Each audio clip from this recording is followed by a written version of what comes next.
bagaimanapun juga mungkin ada beberapa hal yang harus barangkali tetap tatap muka gitu kan, lebih efektif lah kan itu. Nah, kalau saya Pak Gani, cuma kita pilih satu aja perguruan tinggi dulu. Testing, oh ya, testing boleh.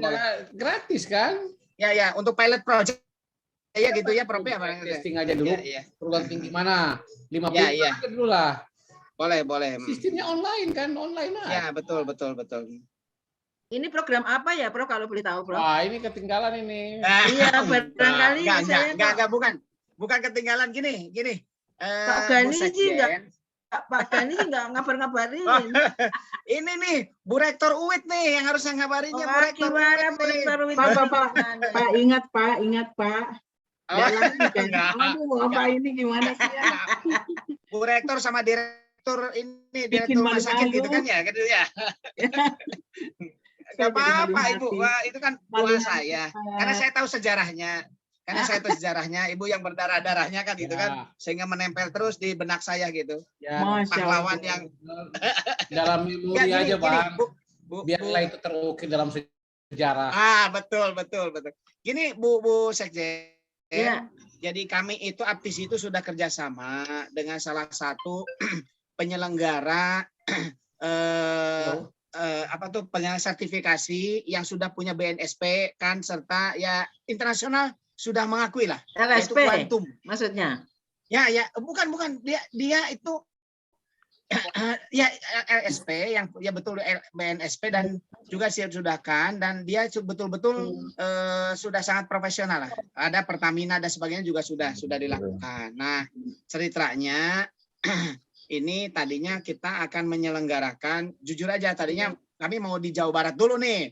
Ya, Prof Faisal, jujur aja tadinya kamu mau boyong ke Jawa Barat dulu daripada harus nanti ke barangkali ya ke Makassar gitu ya, Bu Rektor barangkali kami itu.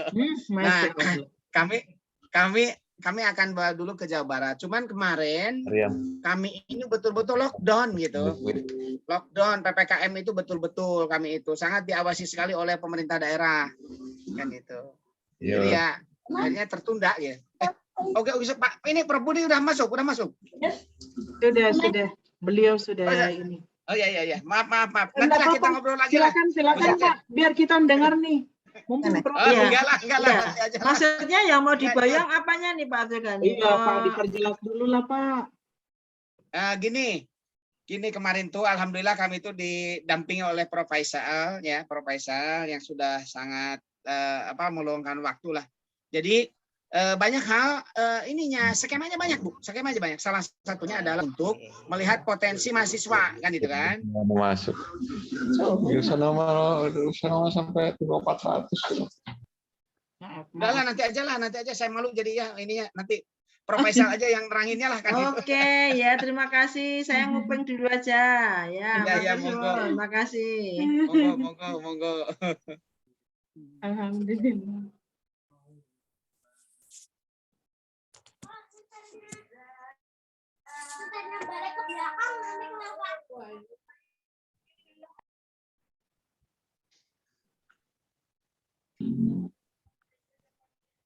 Ya. Prof sudah bergabung bersama kita, alhamdulillah.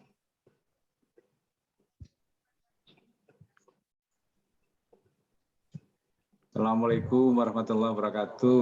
Waalaikumsalam warahmatullahi wabarakatuh. Sehat, apa kabar Pak Gani, Pak Faisal, Pak Patria, Bu Neneng, sabar menunggu, Bandi, Bu Risma, Ramawati, Bu Elis. Mohon maaf ini baru selesai sholat Isya ya. Betul. Iya Pak, betul baru selesai Isya. Ya. Pak Taufik udah sholat Isya di sana, Pak Taufik? Baru selesai, Prof. Oh iya, maaf ya baru selesai. Baik, kita mulai saja ya.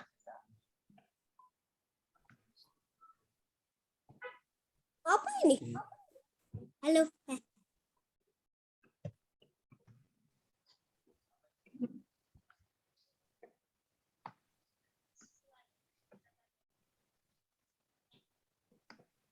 Baik, bismillahirrahmanirrahim.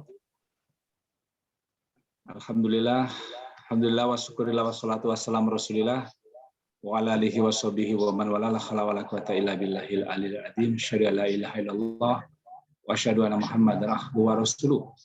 Allahumma shalli ala Muhammad wa ala ali Muhammad kama shalaita fil alamin innaka Hamidum Majid. Raditu billahi robba wa bil islami dina wa bi Muhammadin nabiyya wa rasuluh. Rabbi zidni ilman warzuqni fahman. Amin.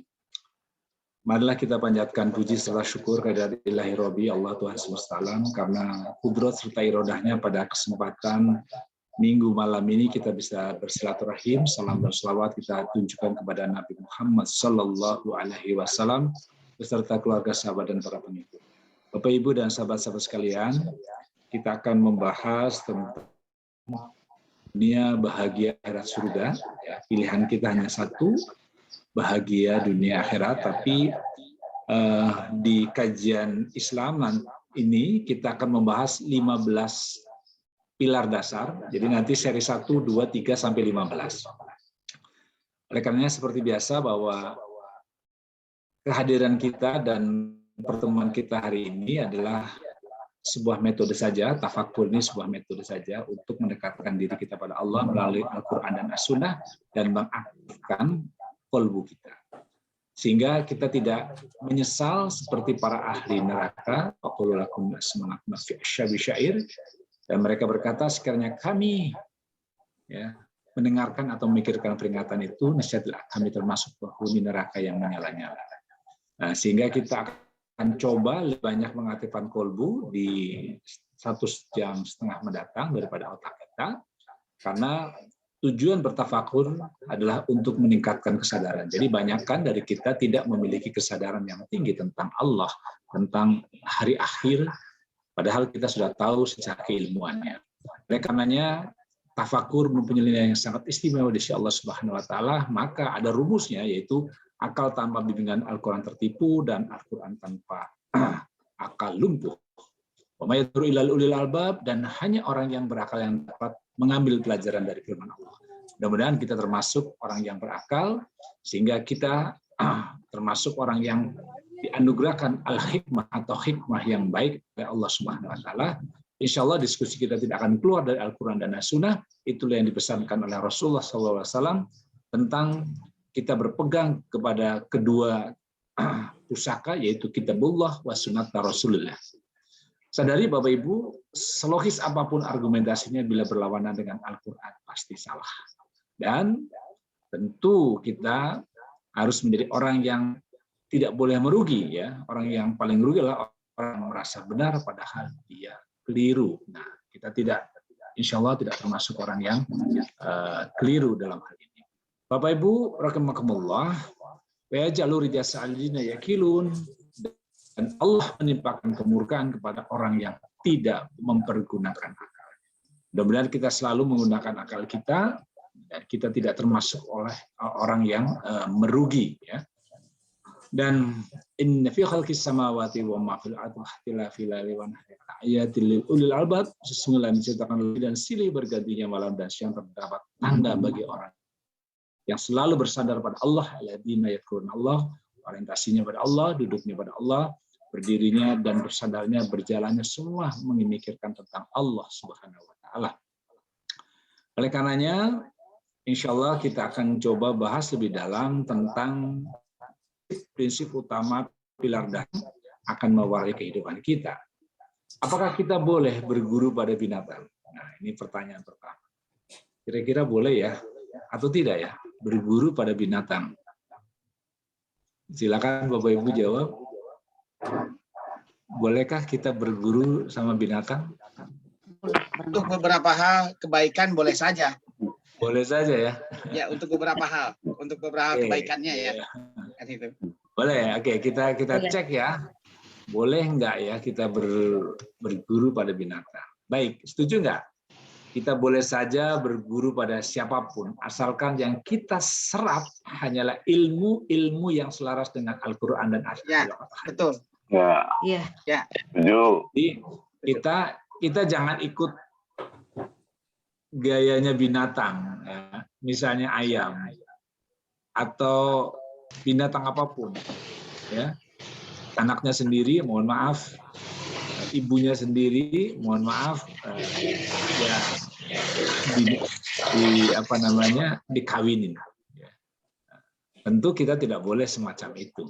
Kita tidak mau ya belajar dari kelakuan yang buruk dan kita bisa mentafakuri. Tetapi kita tahu binatang itu sangat sayang pada anak. Benar.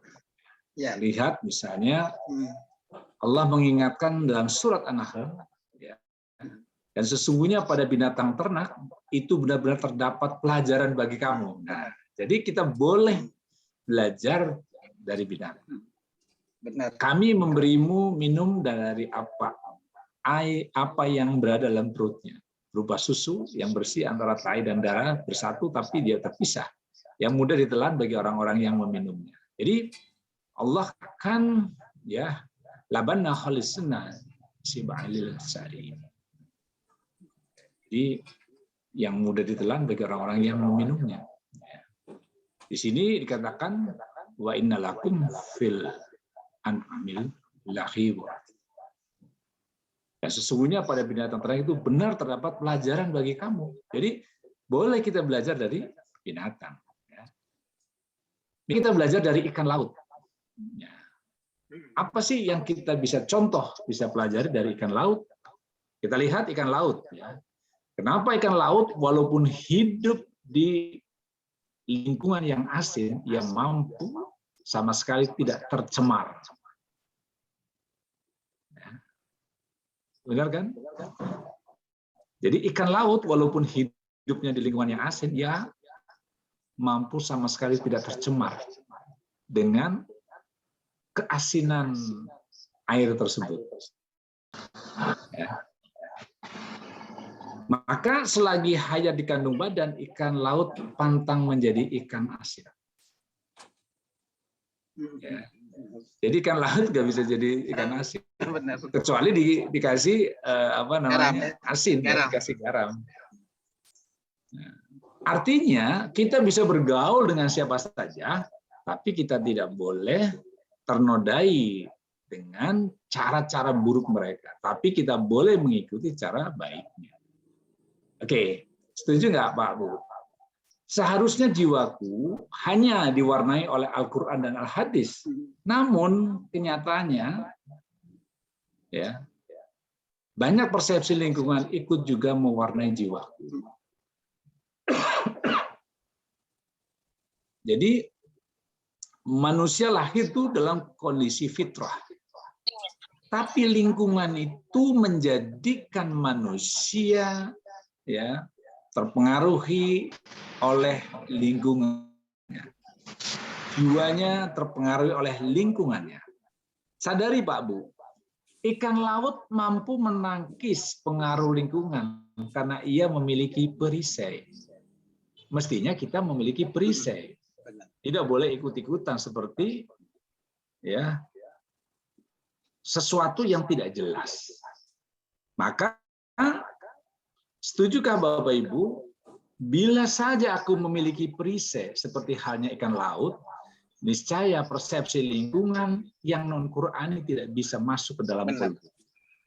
Kita menjadi masalah karena pertama nggak ngerti isi Quran, yang kedua kita otaknya setiap hari belajar tentang ilmu dunia yang orientasinya adalah mengembarakan hawa nafsu kita, bukan kolbu kita. Sehingga kita mudah terwarnai karena otak kita, mata kita, telinga kita, tangan kita, hati kita setiap hari diberikan konsumsi sesuatu yang sangat baik. Ya. Coba lihat anak-anak pesantren. Karena tiap hari lingkungannya agamis. Dia sulit ternodai walaupun ada 1-2 yang ternodai. Pak Bu, ada 15 pilar dasar yang berguna membendung agar lingkungan tidak mudah mewarnai kita. Jadi dari cerita ikan laut tadi, walaupun dia ikan laut, dia pantang menjadi asin kecuali nanti kalau udah mati, kemudian diasinin menjadi asin. Tapi misalnya Mbak Andi, ya, kemudian juga Prof. Faisal yang di Makassar yang suka makan ikan laut. Kalau makan kan nggak asin ikan ini. Luar biasa. Mana yang terwarnai oleh lingkungan? Coba ya, cek kita. Cek. Yang terwarnai oleh lingkungan yang mana? Perilaku atau akhlak? Atau keyakinan atau persepsi? Mana yang terwarnai oleh lingkungan? Ya, perilaku, akhlak, atau keyakinan, persepsi. Yang terpengaruh oleh lingkungan yang mana, Pak? Silakan jawab. Mana? Kira-kira yang terpengaruh oleh lingkungan yang mana? Persepsi dong. Persepsi. Persepsi ya. Lingkungan. Akhlak ya. Yang terpengaruh oleh lingkungan itu persepsinya atau perilakunya? Persepsi barangkali. Perilaku. Persepsi ya. Perilaku. Oke, kita tes ya, kita cek. Mana yang terwarnai oleh lingkungan? Perilaku itu sama dengan akhlak. Keyakinan ya sama dengan persepsi dalam hal ini. Oke, kita cek. Perilakulah buah dari keyakinan. Jadi perilaku adalah buah dari keyakinan. Kalau kita yakin bahwa babi itu haram, kita tidak akan pernah makan babi. Kalau kita tahu bahwa semua yang ada di laut bisa dimakan, maka kita makan.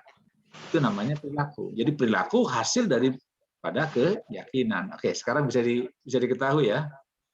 Jadi perilaku atau keyakinan. Oke, cek lagi nanti ya. Oke, yuk sadari Pak, Bu. 15 pilar dasar yang nanti ke depan kita akan belajar ya.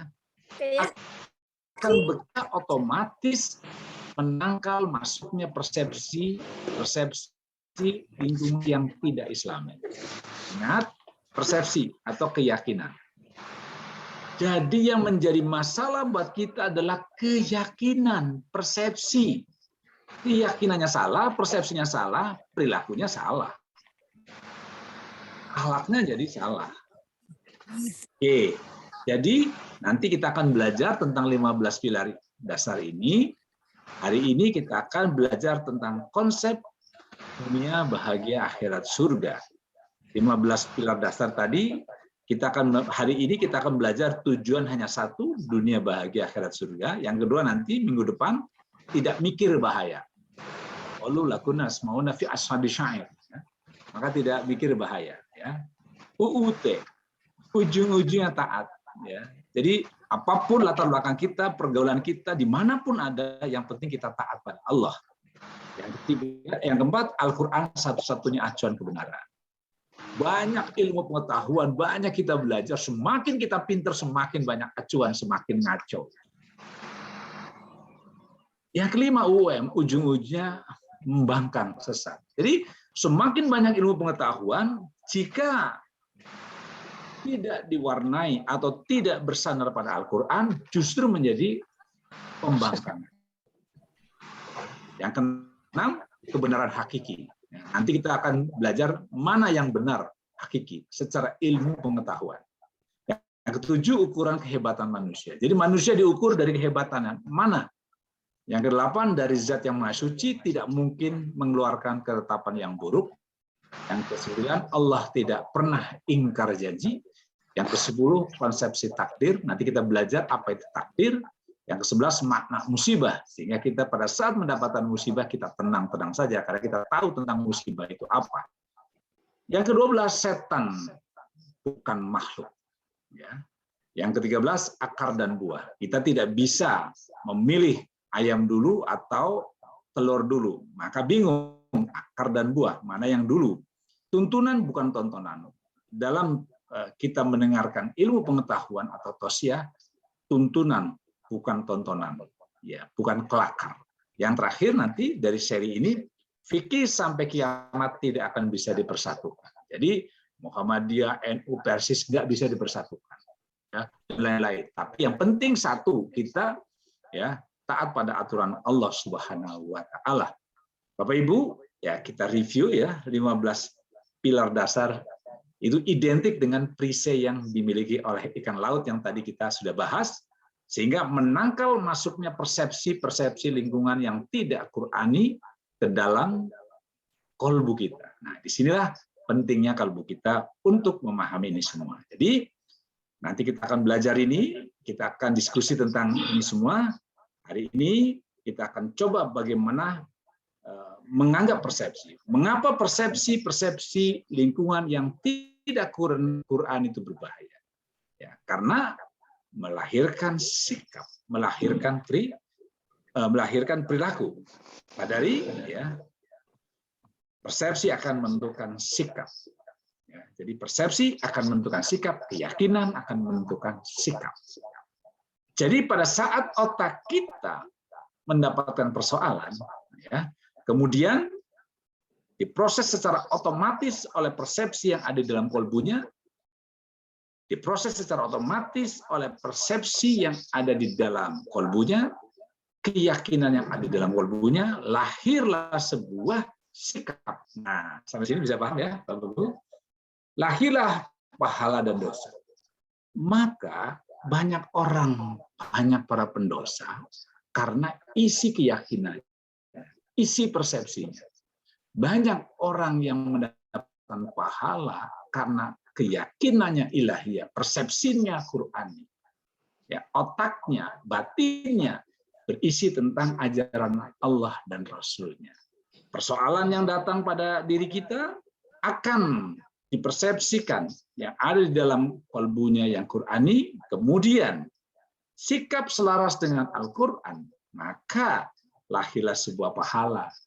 Selanjutnya, ya, kalau kita ada persoalan, kemudian persepsi yang ada di dalam kolbu error, maka kita lagi tafakur agar kolbunya baik. Nah, jika persoalan masuk kepada kolbu kita yang error, maka apa yang terjadi? Sikap tidak selaras dengan Al-Quran, maka perilakunya error atau berdosa. Lahirlah para pendosa.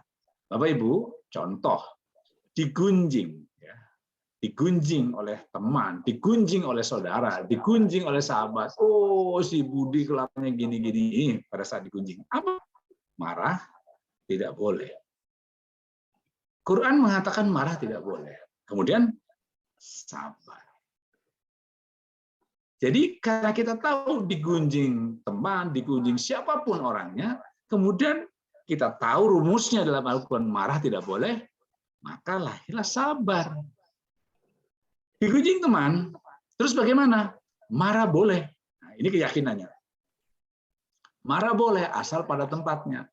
Karena kita yakin karena marah itu boleh asal pada tempatnya, apa yang terjadi? Yang terjadi memaki, dendam, ya, kata kasar, tangannya main, dan lain sebagainya. Oke, sampai sini bisa dipahami Bapak Ibu dan sahabat-sahabat sekalian? Ya, karena kita tahu bahwa digunjing itu boleh marah, kita punya keyakinan di dalam kolbunya error, begitu digunjing kita langsung marah. Memaki, dendam, lahirlah menjadi pendosa. Oke. Setujukah teman-teman? Semakin banyak dosa, makin rusaklah kolbu kita. Ya, jadi semakin banyak dosa, semakin rusak kolbu kita. Apa kata Al-Quran? Ya.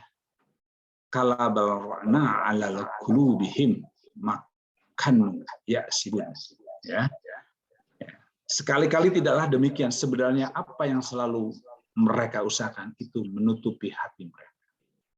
Jadi inilah para pendosa yang selalu tertutupi kebenaran. Jadi hatinya tertutup karena hatinya, kolbunya tidak pernah diasah. Kolbunya tidak pernah bertafakur. Rasulullah SAW bersabda, setiap dosa yang kita lakukan akan muncul satu bintik hitam di hati. Nah, hati ini nggak bisa merespon.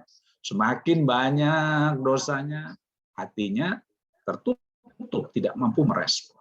Kemudian Rasulullah SAW bersabda juga, ya, bahwa hati ini akan menjadi berkarat.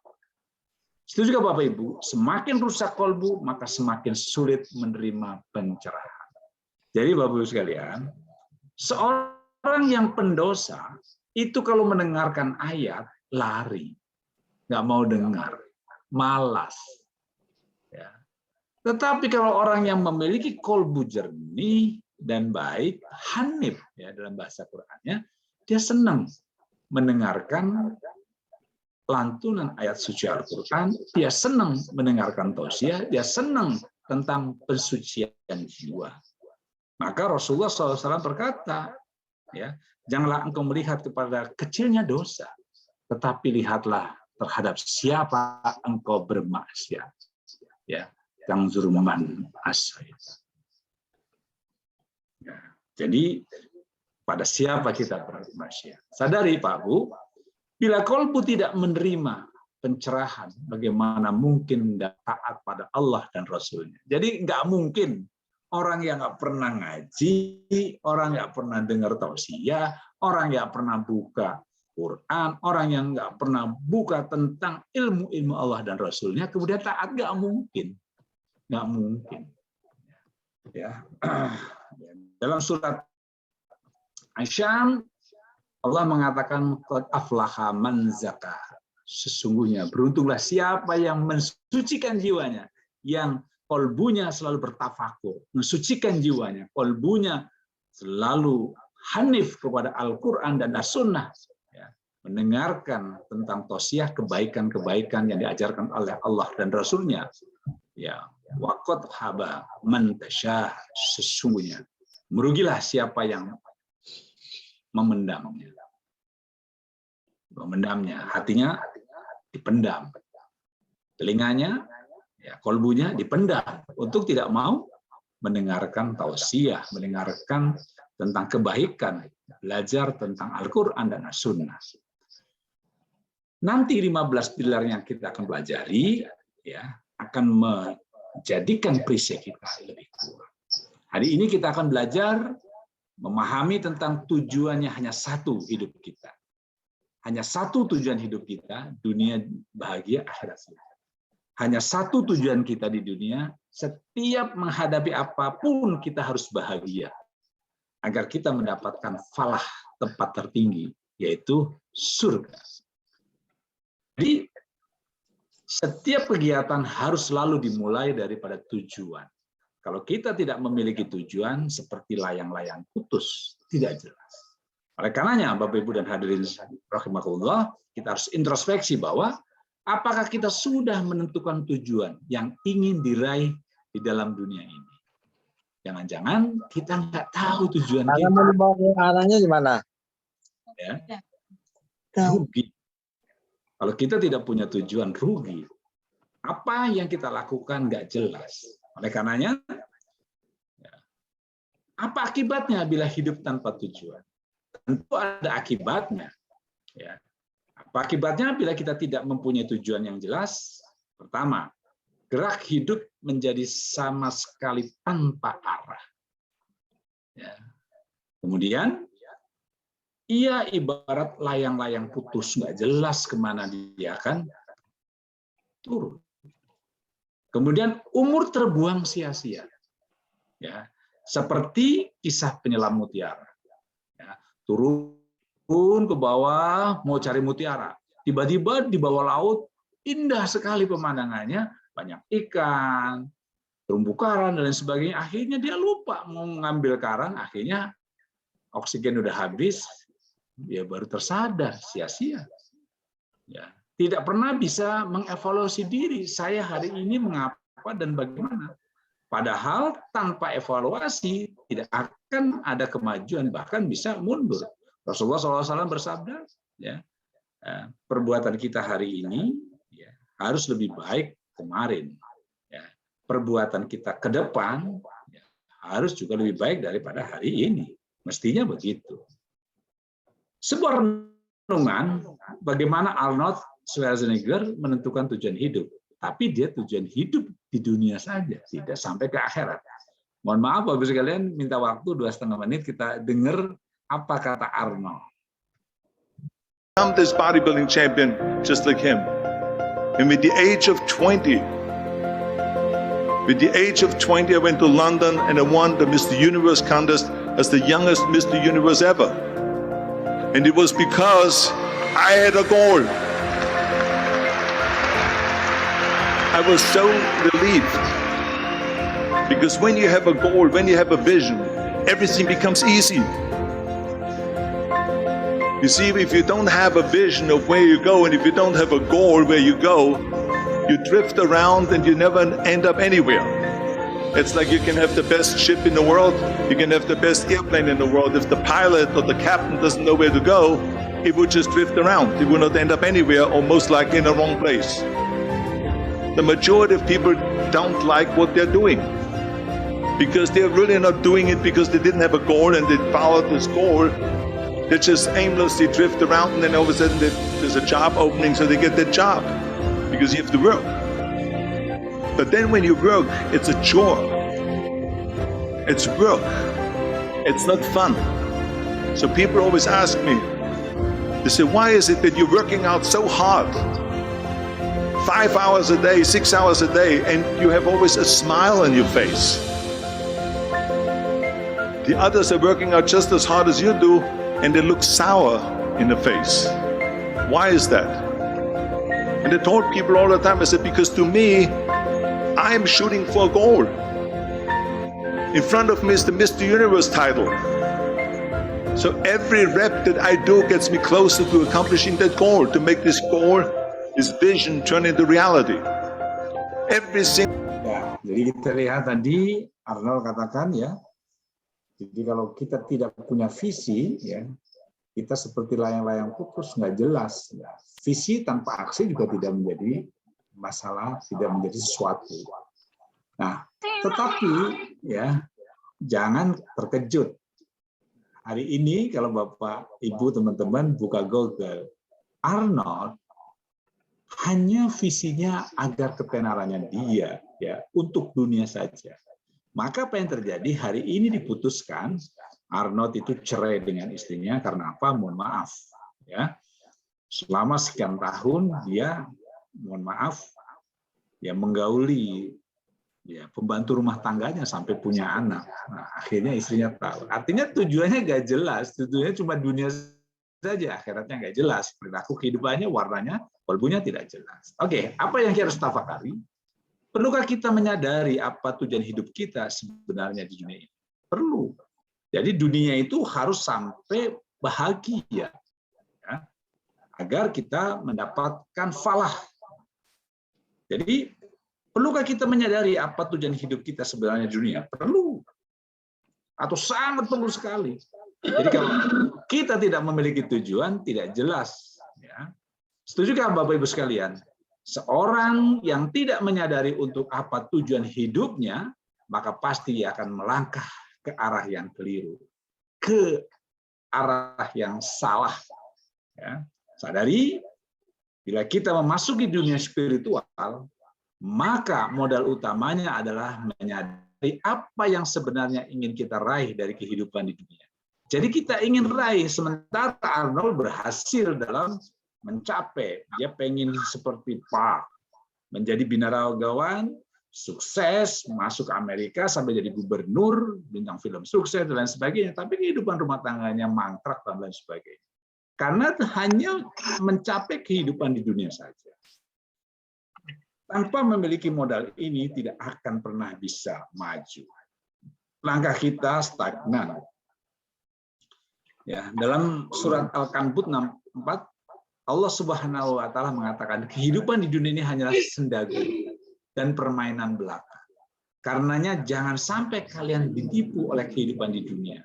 Bermegah-megahlah di dunia. Nanti kita akan ditanya di akhirat nanti kelak. Allah dalam surat Muhammad 36 mengingatkan kepada kita, innamal hayata dunya la'ibun walah. Sesungguhnya kehidupan di dunia itu hanyalah permainan dan sendaguro. Ini adalah peringatan Allah Subhanahu wa taala untuk kita. Jadi, jangankan habiskan waktu kita untuk energi otak kita, ya, untuk supply otak kita, mensuplai otak kolbu kita tidak pernah diasah. Hanya 1 minggu sekali, 1,5 jam kita mengasah kolbu kita agar kolbu kita menjadi cerdas. Oleh karenanya, tafakur ya, yang harus kita lakukan, benarkah bila di dunia ini kita jadikan tempat bersenda guru? Benar nggak? Ya, dalam surat Hadid 20, Allah mengatakan, wa mal hayatad dunya illa mata'ul ghurur. Dan kehidupan dunia itu tidak lain hanyalah kesenangan yang menipu. Ya. Apapun yang dilakukan oleh kita, urusan yang hanya dunia ansih, tidak disambungkan dengan akhirat, ini menjadi menipu. Ya. Benarkah bila kesenangan di dunia yang kita kejar? Ya. Sadari Pak, jelas salah. Bila dunia ini dijadikan tempat bersenda gurau ataupun tempat untuk mengejar kesenangan, seperti tadi Arnold, ukurannya hanya dunia saja. Perilakunya seperti binatang. Kriteria menentukan tujuan. Jika tujuannya harus jelas, tidak abstrak, dan pencapaiannya tujuan tersebut berada dalam kendali diri kita sendiri. Jadi tujuan itu harus kita kendalikan dan harus jelas. Seperti Allah ajarkan pada kita tujuan kita itu apa. Oleh karenanya, bagaimana tujuan yang jelas? Pertama, harus memenuhi kriteria jelas terang dalam kendali diri kita. Jadi tujuan itu harus dikendalikan oleh diri kita. Misalnya, contoh, ingin selalu sehat. Boleh enggak? Ingin selalu sehat. Gimana, Bapak Ibu? Tidak. Ingin anak yang berbakti.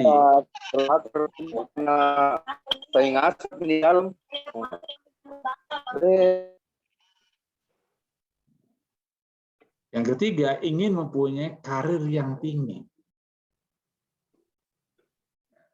Ini jelas atau abstrak? Abstrak. Atau abstrak. Ingin kaya raya. Ya. Ingin dunia bahagia, akhirat surga. Nah, ini. Nah, mestinya ini jelas. Ini dalam kendali kita. Ingin kaya raya, kita kan bisa mengendalikan. Nah, kalau yang kelima, bahagia adalah suatu rasa di mana hatinya tentram, tidak ada was-was, tidak ada khawatir ataupun ya bersedih hati. Nah, ini ada di diri kita. Kita yang bisa mengendalikan. Coba, ingin selalu sehat, kita nggak bisa. Yang mengendalikan hidup kita adalah Allah. Bisa saja kita sekarang sehat, besok sakit. Ingin anaknya berbakti. Ingin, tetapi ternyata anak kita tidak berbakti. Ingin mempunyai karir yang tinggi. Karir kita ditentukan banyak. Ya, termasuk Allah di dalamnya juga pimpinan kita dan semua perilaku kita. Artinya dikendalikan. Tetapi kalau ingin dunia bahagia akhirat surga, ingin kebahagiaan, itu ada di dalam diri kita. Mungkinkah tidak ada rasa khawatir dan bersedih hati selamanya? Mungkin nggak? Tidak. Hah? Tidak atau mungkin? Mungkinkah tidak ada rasa khawatir dan bersedih hati selamanya? Tidak. Bila pendapat kita berbeda dengan Al-Quran, apakah kita rela meninggalkannya? Bila pendapat kita berbeda dengan Al-Quran, apakah kita rela meninggalkannya? Tidak. Hah? Saya ulangi lagi. Mungkinkah tidak ada rasa khawatir dan bersedih hati selamanya? Jadi kita bisa bahagia selamanya. Mungkin nggak? Jika ternyata mungkin, bila pendapat kita berbeda dengan Al-Quran, apakah kita rela meninggalkannya? Kita kadang-kadang nggak mau rela meninggalkannya. Ini yang jadi masalah. Oke. Apa kata Al-Quran? Barang siapa yang mengikuti petunjukku, niscaya tidak ada kekhawatiran atas mereka dan tidak pula mereka bersedih hati. Ayo.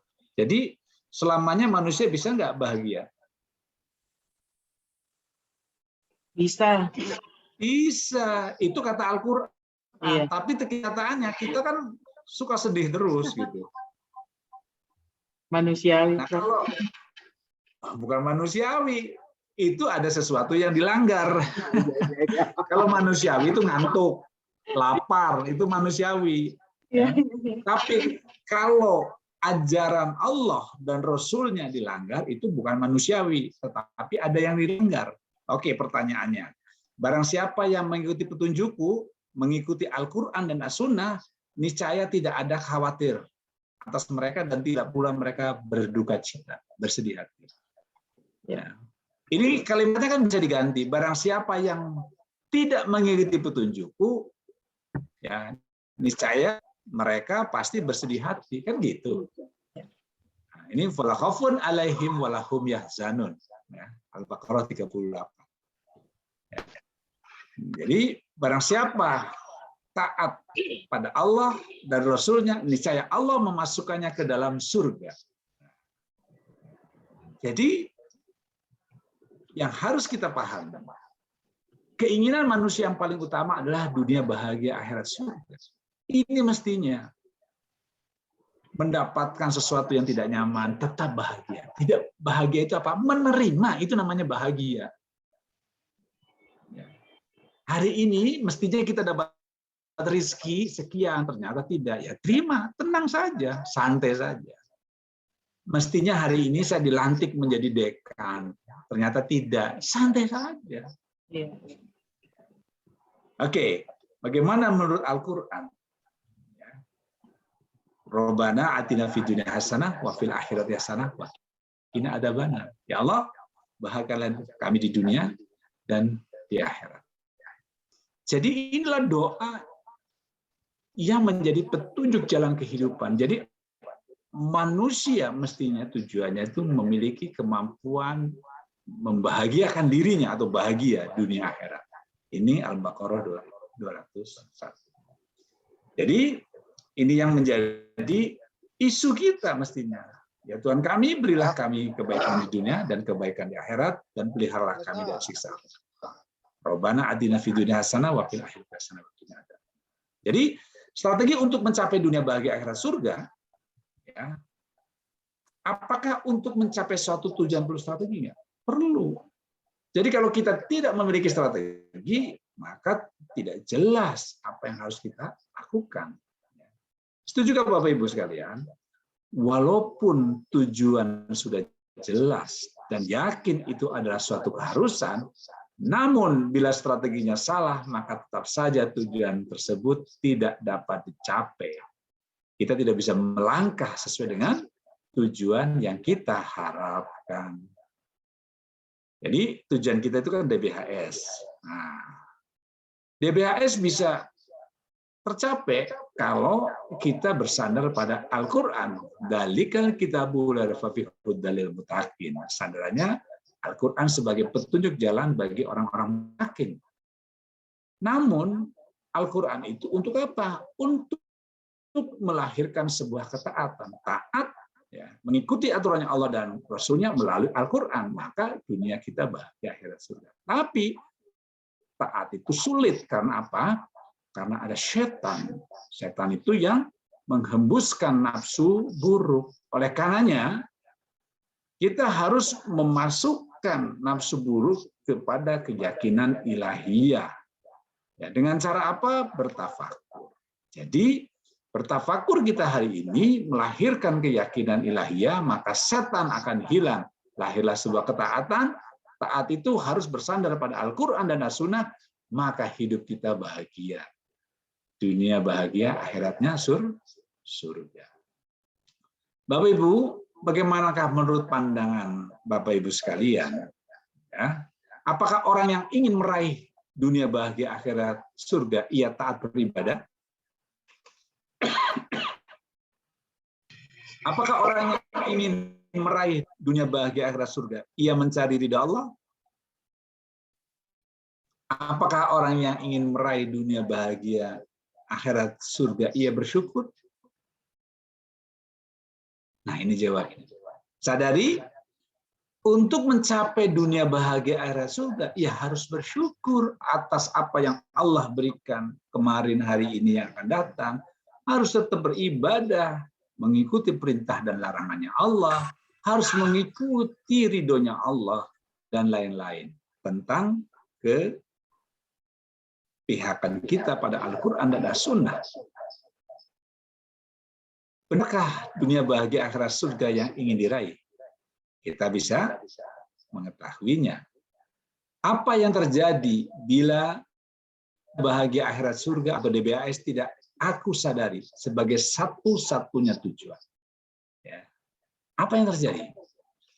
Rintangan kecil saja sudah cukup untuk menggagalkan upaya mencapai tujuan tersebut. Ya, contoh hanya sepele, ya, istrinya ya, salah ya, menuangkan air manisnya, dia pikir gula tapi garam, bukannya air manis, air teh manis tapi air teh asin, juga dimarah-marah. Rintangan kecil saja sudah cukup untuk menggagalkan upaya mencapai tujuan tersebut. Padahal pada saat itu terjadi ya biasa saja. Kita maklumi. Setuju nggak Bapak Ibu? Tidak mengapa seluruh doa belum terkabul, asalkan dunia kita bahagia, akhirat kita surga dikabul. Jadi tidak mengapa apa yang kita minta Allah tidak kabulkan hari ini, tapi Allah mengkabulkan agar hatiku tenang menerima ujian Allah. Ini yang penting, menerima ujian Allah. Baik itu ujian kesulitan atau ujian kemudahan. Ya.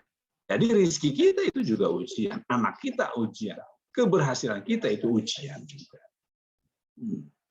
Apakah seorang yang tujuannya DBAS akan stres bila menderita sakit? Ayo, jawab Bapak Ibu sekalian.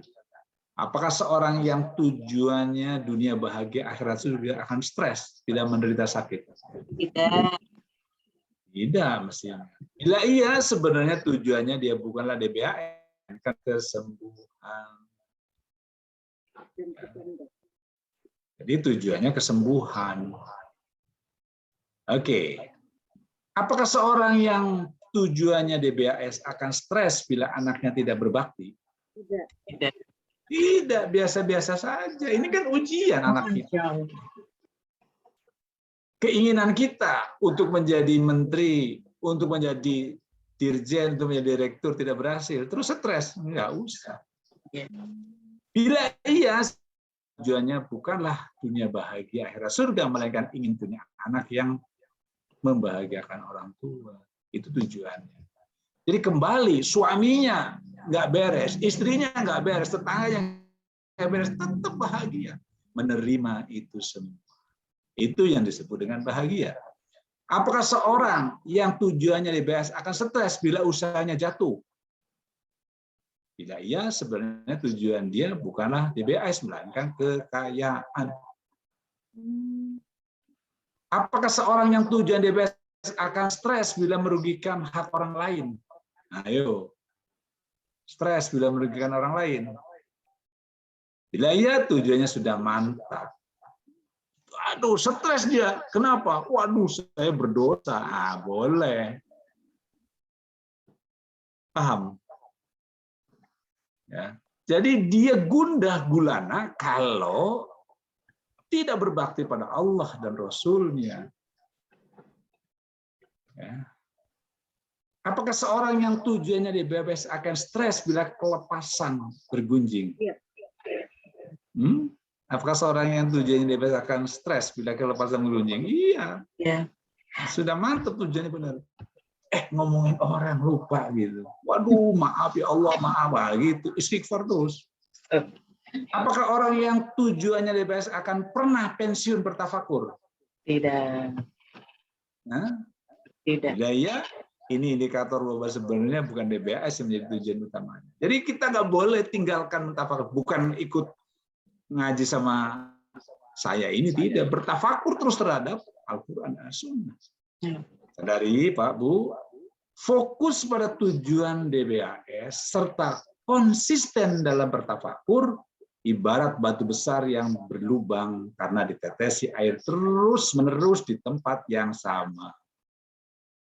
Begitu Bapak Ibu dan teman-teman. Oke ya, kita review ya pertemuan 1 jam tadi. Oke, sebentar. Tujuan hanya satu ya. Tujuan hidup kita hanya satu. Dunia ini bahagia. Karena kita pengen mendapatkan akhirat surga. Surga tidak akan bisa didapati kalau tidak bahagia di dunia.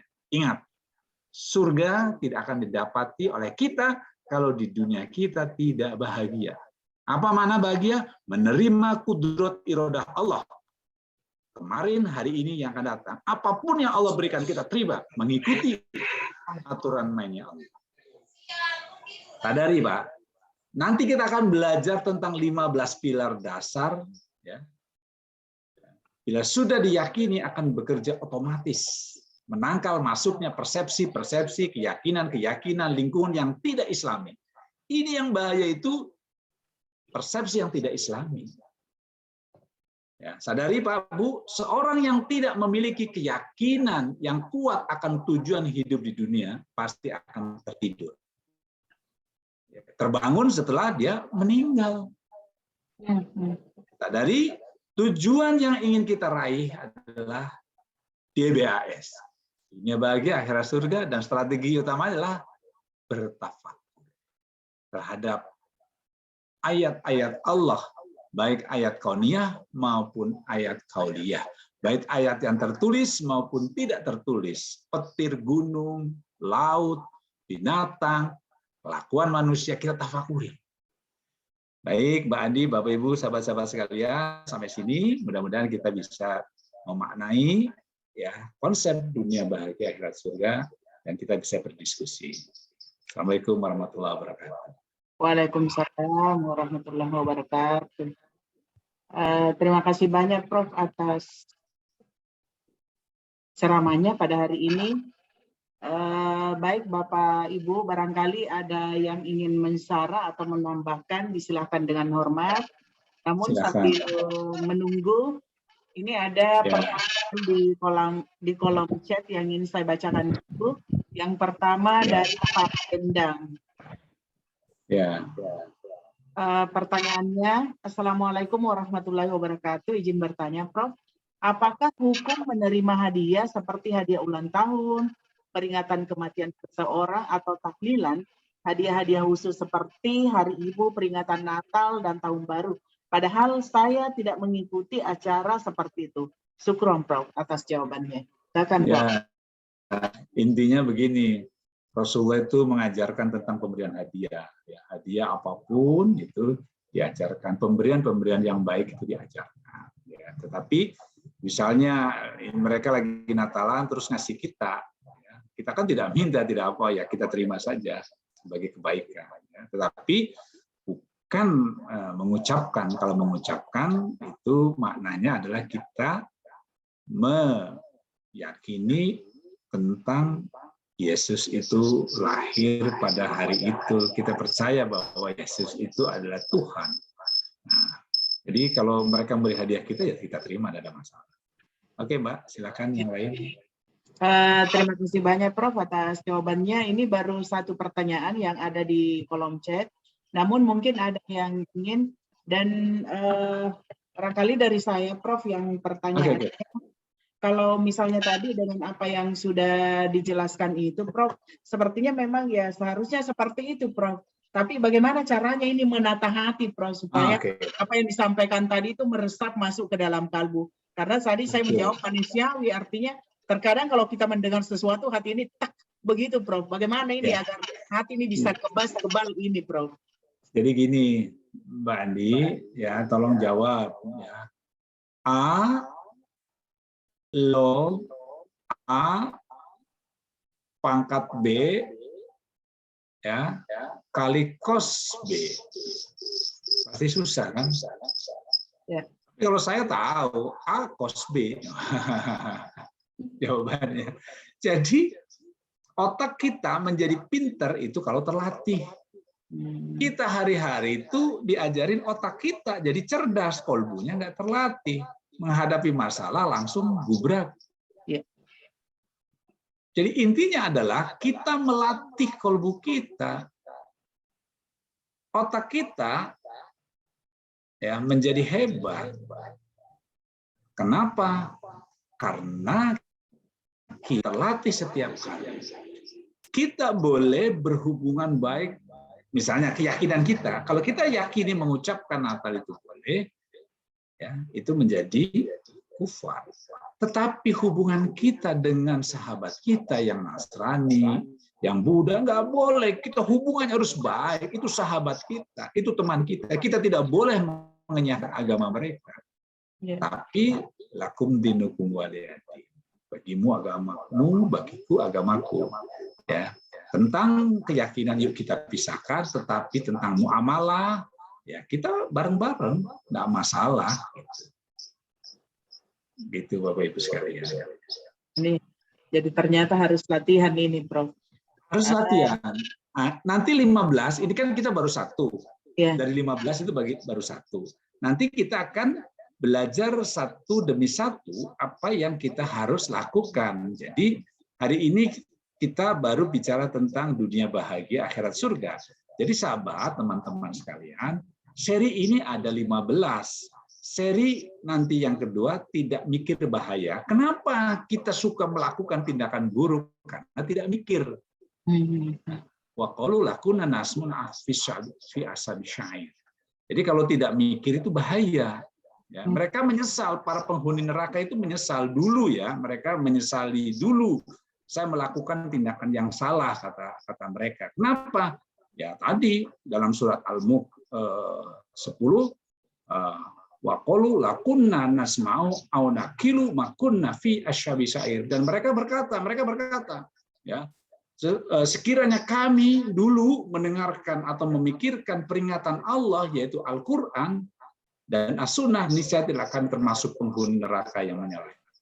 Penyesalannya setelah dia terbangun dalam arti dia sudah meninggal, gitu Mbak.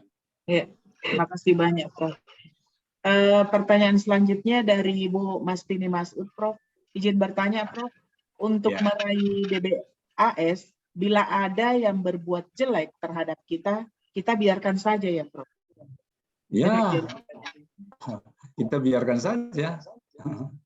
Jadi ya tenang-tenang saja. Jadi berbuat jelek itu apa dulu? Misalnya hanya perkataan. Ya. Kalau kita mampu, ya kita ingetin gitu. Tapi bukan berarti diem saja. Artinya kalau kita mampu ya memberikan pembelaan. Artinya, tapi bukan untuk ngajak bertengkar. Pada saat kita dijelek-jelekin, alhamdulillah. Ya. Karena kita tahu kata Rasulullah, seorang yang bergunjing menjelek-jelekan kita tidak sesuai dengan fakta, maka ya pahalanya terkuras ya untuk kita. Kan mestinya alhamdulillah. Tapi ini kan perlu waktu. Yang ada mana golok? Saya akan golok. Kan yang terjadi semacam itu gitu. Karena tidak terlatih. Pada ada masalah langsung golok yang keluar gitu. Kira-kira begitu Bu Mastini. Terima kasih banyak, Prof. Barangkali siapa yang ingin bertanya, saya persilakan Pak. Oke, silakan. Silakan Pak Rektor. Halo. Halo. Ya, silakan Pak. Ya. Saya Rusdim, Prof. Ya, silakan Pak Rusdim. Barangkali dari Pancasakti. Ya, ya. Prof, saya ingin bertanya. Ini masalah dunia akhirat. Iya. Yang kita bahas ya. Iya, seorang anak cucu Adam wafat atau meninggal dan mempunyai utang, itu ada yang harus diselesaikan. Jika terbalik, kita yang apa? Kalau dia yang berutang kan harus diselesaikan. Sekarang kita balik, Prof. Kita yang berutang. Demikian, ada misalnya dia tidak sempat membayar sampai dia wafat. Saya minta tolong ketika kita yang memberikan utang kepada dia, bukan kita yang berutang. Ya, itu perlu saya menanyakan. Ini masalah dunia akhirat kan. Ketika anak sudah ada meninggal, jika berutang maka sebaiknya diselesaikan oleh keluarganya atau didatangi yang bersangkutan. Bagaimana utang yang bersangkutan nih? Sekarang kita banyak yang berutang masih hidup, justru yang meninggal yang memberikan utang. Ya. Kira-kira bagaimana dunia akhirat dengan Al-Quran atau hadis? Ya. Masih, Prof. Nah, jadi saya pernah mendapatkan sarah demikian. Kita ini, Pak, lupa ya bahwa ini satu kisah dulu di Saudi Arabia. Seorang pedagang, pedagang terus kemudian biasa kalau kita ada orang dagang, ya, kemudian kita ambil, kita cobain. Nah, kemudian pada saat kita cobain itu, kita tidak minta izin. Ya, kita tidak minta izin. Nah, kemudian dia bertanya, ini siapa yang punya ini, yang punya dagangan? Oh, itu bukan dagangan saya, itu dagangannya bapak sebelah gitu. Nah, ternyata begitu kita tunggu-tunggu, orangnya nggak ada. Orangnya meninggal. Orangnya meninggal. Nah, kita kan punya utang sama dia gitu loh. Akhirnya dia tanya, itu di Mekah gitu. Ini yang jualan orang mana? Ternyata dia bukan orang Mekah, dia pendatang, orang Mesir. Nah, kemudian dia bertanya sama gurunya, "Wahai guru, gimana? Nggak bisa, kamu itu memakan hartanya dia. Ya kamu minta maaf pada ahli waris." Bapak tahu nggak ahli warisnya berapa? 7. Mas satu-satu dia tanya keikhlasannya. Itu sampai segitunya, Pak. Jadi pada saat kita juga, ternyata kita mestinya membayar dia, ya kita membayar kepada ahli waris, minta keikhlasannya dan lain sebagainya. Ahli warisnya lah yang akan mempertanggungjawabkan atau dipertanggungjawabkan, artinya kan menjadi warisannya dia. Gitu. Begitu Pak Rusdin. Oh. Terima kasih, Prof. Izin Prof, ingin bertanya. Ya. Terima kasih, Prof. Ya, silakan. Ingin bertanya, Prof. Ya, Bu Rosiana. Silakan. Ya. Bismillahirrahmanirrahim. Assalamualaikum warahmatullahi wabarakatuh. Waalaikumsalam. Prof, yang tadi sudah, ini sangat menarik sekali materi kita malam ini. Yang saya ingin tanyakan, Prof, terkait masalah pertanyaan yang tadi, apakah seorang yang tujuannya DBAS akan tes juga anaknya tidak berbakti? Ini kan memang sudah, ya seperti itulah yang dihadapi sekarang ibu-ibu, berusaha mengajari anaknya, memberikan pendidikan yang baik pada anaknya. Namun toh pada akhirnya anaknya ini malah sebaliknya, bukannya mengabdi, tapi malah melakukan hal-hal yang tidak baiklah dipandang oleh orang tuanya, sampai akhirnya orang tuanya merasa tidak berhasil dalam mendidik anaknya. Seperti apa ya menyikapi hal seperti ini, Prof, supaya sebagai umat yang beragama atau muslimah bisa mencapai DBAS ini. Makasih, Prof. Ya. Jadi Bu Ros, yang disebut dengan bahagia itu bukan berarti kita bersenang-senang. Bahagia itu beda dengan senang-senang. Begitu kita, mohon maaf, misalnya anak kita melakukan tindakan, kita senang, aduh senang, dia habis nyuri ayam misalnya, kita senang-senang, bukan begitu. Yang disebut dengan bahagia itu hatinya menerima qudratullah, irodahnya Allah tentang anak kita yang melakukan itu.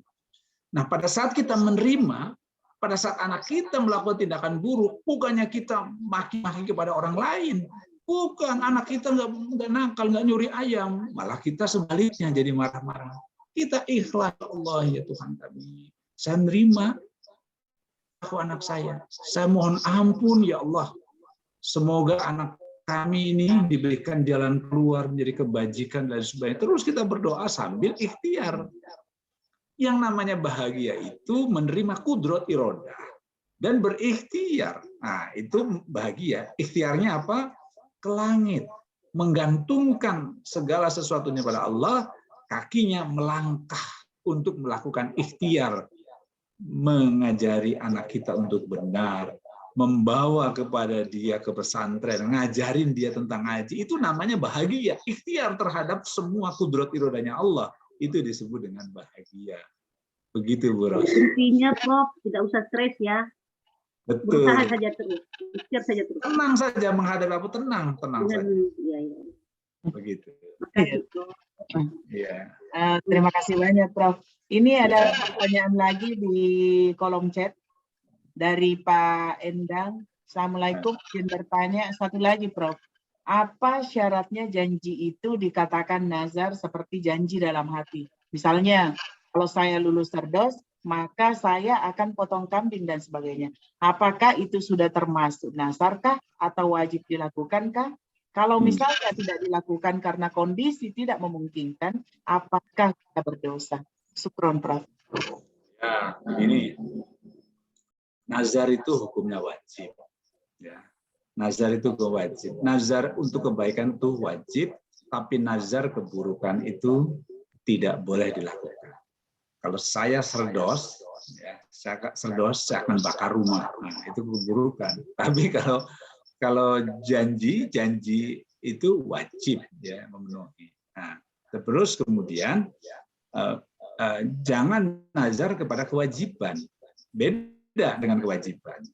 Kalau saya serdos, saya akan ya menyantuni ibu bapak saya. Nggak bisa. Ya, nggak serdos, nggak apa, tetap kewajiban kita menyantuni pada orang tua gitu. Ya, jadi nazar tidak diperkenankan kepada kewajiban. Begitu. Terima kasih, Prof. Mungkin ada lagi yang terakhir yang ingin bertanya, silakan. Saya Bu, Rektor. Pak Dr. Mapa Miring, silakan. Oke, terima kasih. Saya kira judul yang luar biasa ini, bahwa bahagia di dunia, akhirat di surga, alhamdulillah. Saya kira landasan kita memang di dalam doa, bahwa Rabbana atina fid dunya hasanah wa fil akhirati hasanah wa qina adzabannar. Ya sungguh luar biasa, tapi namun demikian bahwa yang lain sisi untuk dunia ini, ubud dunia bataul gurur. Dunia ini adalah sandiwara ataukah menipu. Permasalahan kita ini yang masih hidup, karena doa ini tadi bahagia di dunia, akhirat di surga. Sekarang kira-kira bagaimana pengendalian tadi ini sehingga bisa kita menerima apa adanya menurut ketentuan Allah Subhanahu wa taala. Ya mungkin begitu Pak Prof. Mungkin pencerahan sedikit. Terima kasih banyak. Ibu Rektor. Terakhir putus-putus apa ya tadi yang terakhir? Diulang kembali. Yang terakhir. Yang terakhir maksud saya, apa yang menjadi yang harus dilakukan supaya kita menerima apa adanya yang dari Allah, karena ini semua yang hadir sama kita ini adalah ujian.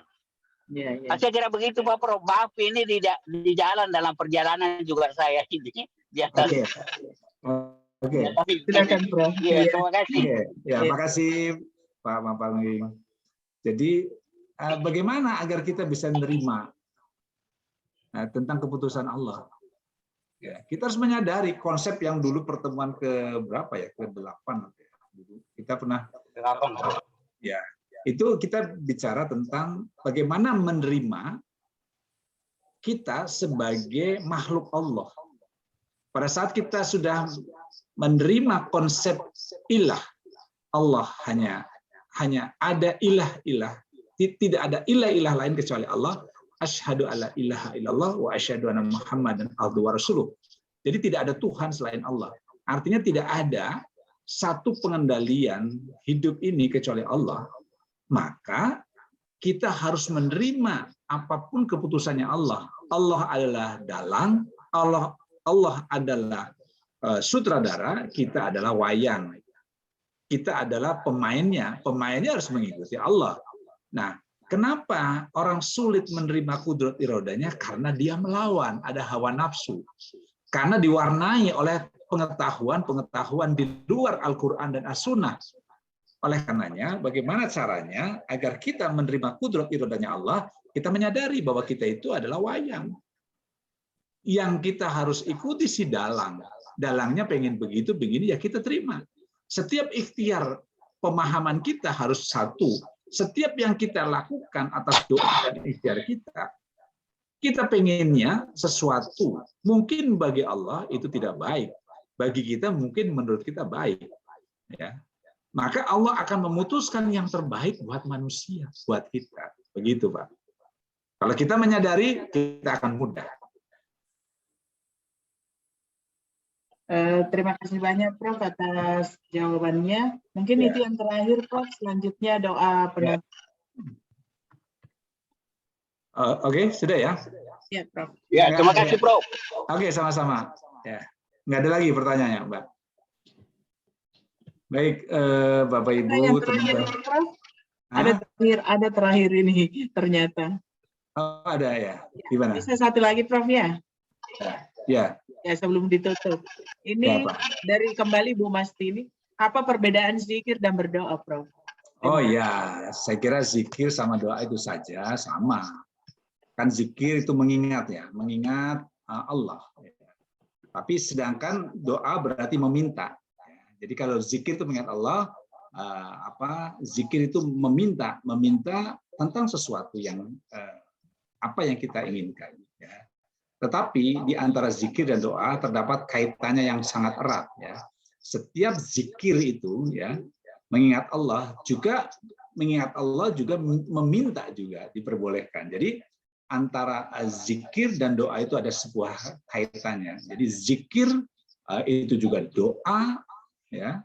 Tapi zikir itu mengingat Allah, tetapi berdoa adalah meminta sesuatu. Nah, ada ruhnya seperti dalam sholat. Di dalam sholat itu ada zikir dan ada juga doa. Begitu Bu siapa tadi yang bertanya? Bu Mastin. Terima kasih banyak. Oke. Itu tadi pertanyaan terakhir Prof. Selanjutnya doa akhir majelis, disilakan Prof. Ya. Baik Bapak Ibu dan teman-teman sekalian, insya Allah nanti kita akan ketemu lagi minggu depan kita melanjutkan yang kedua. Marilah Bapak Ibu, kita akhiri pertemuan hari ini. Terima kasih atas partisipasi Bapak Ibu dan sahabat-sahabat sekalian. Mudah-mudahan tafakur hari ini menghujamkan keyakinan kita akan keesaan Allah dan melapangkan dada kita untuk menerima kudrat iradah Allah, dan hari ini kita bisa menerima kejadian yang dulu tidak menyenangkan, kejadian dulu yang tidak mengenakan, kejadian hari ini yang tidak mengenakan, kejadian yang akan datang tidak mengenakan, menjadikan kita tetap bahagia dunia akhirat. Malah kita membaca istighfar 3 kali, doa akhir majelis, alhamdulillah, astaghfirullahaladzim, alladzi la ilaha illa huwa wa atubu ilaik, astaghfirullahaladzim, alladzi la ilaha wal hayyum wa atubu ilaik, astaghfirullahaladzim, alladzi la ilaha wal hayyum wa atubu ilaik, subhanaka Allahumma wa bihamdika, asyhadu an la ilaha illa anta, astaghfiruka wa atubu ilaik, alhamdulillahirabbil alamin. Wabillahi taufiq wal hidayah. Wassalamualaikum warahmatullahi wabarakatuh. Waalaikumsalam warahmatullahi wabarakatuh. Taufik, Pak Gani. Terima kasih Ibu Direktur. Mas Zarudin. Terima kasih banyak Prof. Terima kasih banyak Bu Rektor. Dan teman-teman semua. Pak Udin udah di Bandung, udah di Jakarta. Dari Solo. Terima kasih. Oh ya, makasih. Sampai ketemu. Assalamualaikum warahmatullahi wabarakatuh. Insyaallah minggu depan kita ketemu lagi. Izin Bapak Ibu, saya matikan Zoom-nya. Amin, amin ya rabbal alamin.